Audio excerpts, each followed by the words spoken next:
And yes, this is Sunday, sweet, sweet Sunday.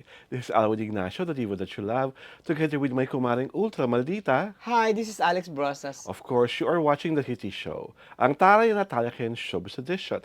At para sa aming episode 6, sa aming Easy Round, pag-uusapan namin ng tatlo sa sikat na mga mang-aawit dito sa ating bansa dahil sila ngayon ay mga nominado sa Japan Music Awards, di ba? Sila, ang mga sumusunod ay, ang SB19 ay nominated as Oshikatsu Request Artist of the Year. Mare, sino pa ang mga nominado? Si TJ Monterde, Palagi Song, and Maki, Dilaw Song, part of final 30 songs in the Best Listener Choice International Song powered by Spotify fan-voted category. O palakpakan naman Diba? tayo sa ating Parang- mga mahuhusay na mga aawit.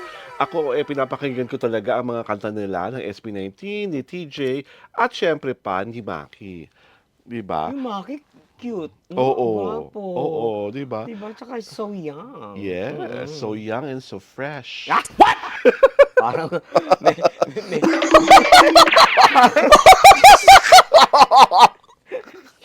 Para alas walang bagsak ko. Pasensya na. parang prelude to something, ano?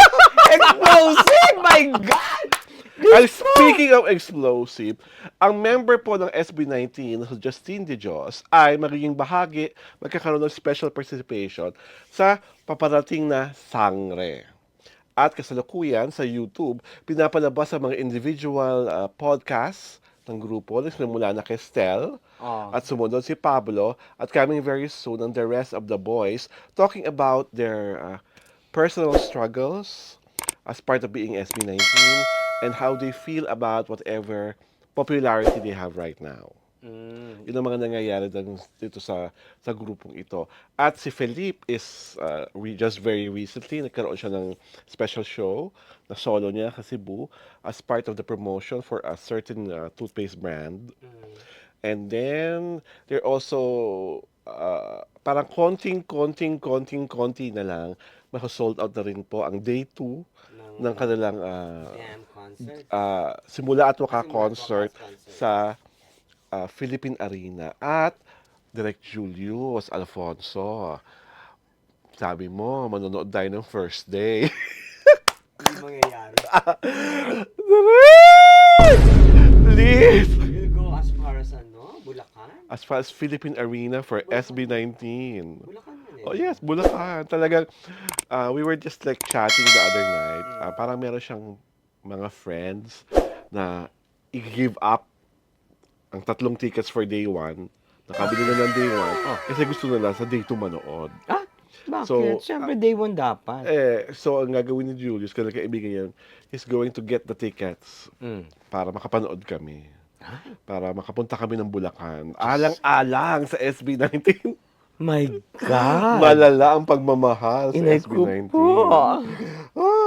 And kay TJ and kay Maki, I'm very proud of the fact na ang gagaling ng mga OPM artists natin ngayon. No?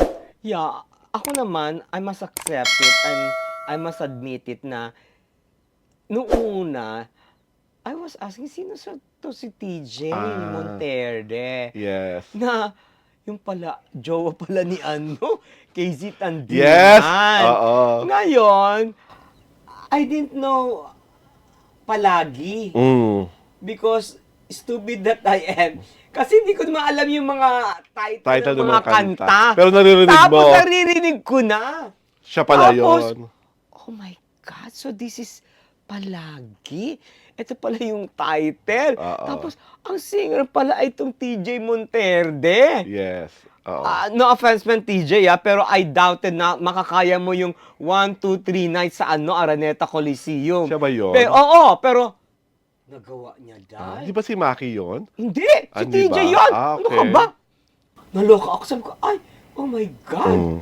Ibig sabihin, may solid fans talaga siya. Oo. And he was the only one who, di ba? Oo. Hindi nagawa ng, sorry, no offense meant Martin. No offense meant Gary, Gary. oo. No offense meant Regine. No offense meant, di ba? Oo. Lahat ng mga concert royals nung Oo. dati. tatlong sunod-sunod Sunod na na gabi. gabi. At tatlong sunod-sunod na Sold punong-puno. out. Sold out. Oo, parang Diba? it will And take ikaw, some years. why do you like Maki? Aside from him being young and fresh. That's all. Hindi kasi si Maki naman. Aray ko. Nako, baka ikaw naman ang mag-prelude. Charot. Ayoko. Alam Ayaw mo ba? Kasi ako sa SB19, mahal ko si Ken Suson. Ay, hindi ko Tapos, na mahal. Charot. okay na, Tawag tanggap din ko. na. Yung Maki naman, parang sa ka ba siya napanood? Music video ba? O ano? Sabi ko, ay, ang gwapo pala nung Maki. Tapos yung mga kanta niya, very upbeat, very ano, di ba? Parang, Very now. oo, very Laki mo now. kasi very Oo. contemporary. Di ba parang, siya ba yung kumanta ng Dilaw? Yes. Oo. Oo. Ayun din ha. No-offense, Maki ha. Kasi alam mo naman, thunders na ang lola mo. Ah, Yung inamin? dilaw na yan, yung dilaw na yan, sabi ko, ano ba itong kantang to na hindi, kumbaga, very upbeat, very ano. Tapos dilaw, parang may political color na ewan ko. Pero hindi naman. Pero hindi ko alam na the singer was Maki. Mm. At hindi ko rin alam, the title was Dilaw. Dilaw. Ganun ka ko kanaib o katanga o ka-stupido, di ba? Oo. Parang, oh my God! I think I have to, Brush up, to on ano. On the latest in Oo, OPM di ba and the parang, P-pop scene. Amoy, being left behind. Charot! Mm. Di ba? Obviously, I'm being left behind when it comes to music. Yeah. Pero, alam ko eh. Kaya lang, tanga ako. Hindi ko alam ang Hindi, at artist. Hindi least ko ang alam ang maganda ano. sa'yo, inaamin mo yung hindi mo alam. Kasi di ba yung ibang tao nagpapanggap alam ang lahat. Oo, ako hindi. Diba? Kaya pareho tayo dyan. Pag hindi talaga natin yun alam, hindi Oo. natin talaga alam. I know the song. Pero yung portions lang ng song, Oo. I don't even know the title. And I don't even know who the singer was or the singer is, di ba? Mm-mm. Pero, pag narinig ko na to. Eto nga to, nasasabayan ko. Oo. Pero, syunga ako sa singer at saka yung title. At least ngayon, Diba? nilalagan ng mga artists na kilala mo, ang SB19, si TJ Monterde, saka si Maki. At I'm sure, marami ka pang may discover ng mga mahuhusay na artists in the nearest future, di ba? Oo, Gusto mo marami. yon. Kaya, naloloka ko. Pero I find cute. Si Maki. Oo, kasi parang feeling ko yung itsura ni Maki, ganyan yung mga bet mo eh. Parang, Di ba? rapper ba siya o ano? yung mga looks niya, ganyan ang mga Oo, bet ganun. mo eh. Parang ganyan ang mga medyo sa bilita. oh, parang ganyan ang mga baby mo eh. Oo, parang it reminds me of a past, the last one, pero Moreno type, di ba? Yes. Parang gano'n na gusto pang agawin ng isang vlogger. Ay! Diyos ko! Huwag na natin. Gusto mo bang pangalanan natin? Ay, wag na. Wag na. Oo, kasi he looks like Wag na. ayoko na idiretso. Diyos Wag ko na. Baka magalit ang mga taga-Pacific Ocean. Diyos ko! Magalit Bakit na sila mapuot magagalit? ang mga taga-Atlantic Ocean. May taga-Indian Ocean din. Oo, di diba? ba? Wag na. So again, congratulations to the boys, to SB19, to Maki, to TJ, and of course to SB19. We are all looking forward to the concert, to the Simula at Wakas concert. You've been rehearsing. Nakikita ko yung mga videos on how you do your exercises, physical and vocal, to ensure na talagang pag kumakanta kayo ay walang hingal.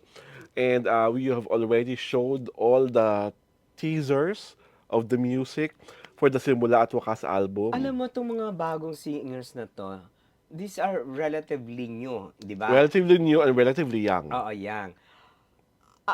What I recognize sa kanila is that, one, they're competitive. Very Very competitive. competitive. Two, they are good at what they're doing. Yes, Diba? yes. Three. Creme de la creme talaga Oo. sila. Three, they excel at what they do. Yes, Diba? yes. Kasi nga may puso. Fourth, they are very passionate at what they do. Yes. Diba? Oo. And fifth, na talagang nakakatuwa sa kanila is they don't know how good they are. Ah, yes. Basta magaling sila. At nakatungtong ang mga paa sa Hindi lupa. pero they are not affected by their success. Oo. And also, Diba? we have to praise their fans. Kasi ang mga fans nila ay may purchasing power. Yeah. Diba? Ang 18, ang fans ni TJ, I don't know how do they call his fans, at fans ni Maki, may pambili sila ng mga ticket, At saka may pang download, at meron silang pambili ng merch. At higit sa lahat, the fan base is by the millions. Yes. And going, Bihira yun eh. oo. At nadadagdagan on a daily basis. Mm-mm. Ang laki ng kanilang reach. Kasi, kung ang fan base mo is by the millions, my God, pre-sold na whatever you do. Yes. Kay album yan, Mm-mm. kay single yan, kay Oo. EP yan, di ba? Yes. Wala. Pre-sold na lahat yun. Mm-mm. Kaya nga dapat natin pasalamatan ng mga fans ng SB19, ni TJ at ni Maki dahil kayo ang mga dahilan kung bakit ang mga ito ay passionate with what they do at kung bakit mga ito ay matagumpay na matagumpay. Ito po si Alwin Ignacio, the diva that you love. Kasama ko ang aking kumaring Ultra Maldita. Hi, this is Alex Brosas. Ito po ang The Kitty Show, ang tayo na Talakyan Showbiz Edition.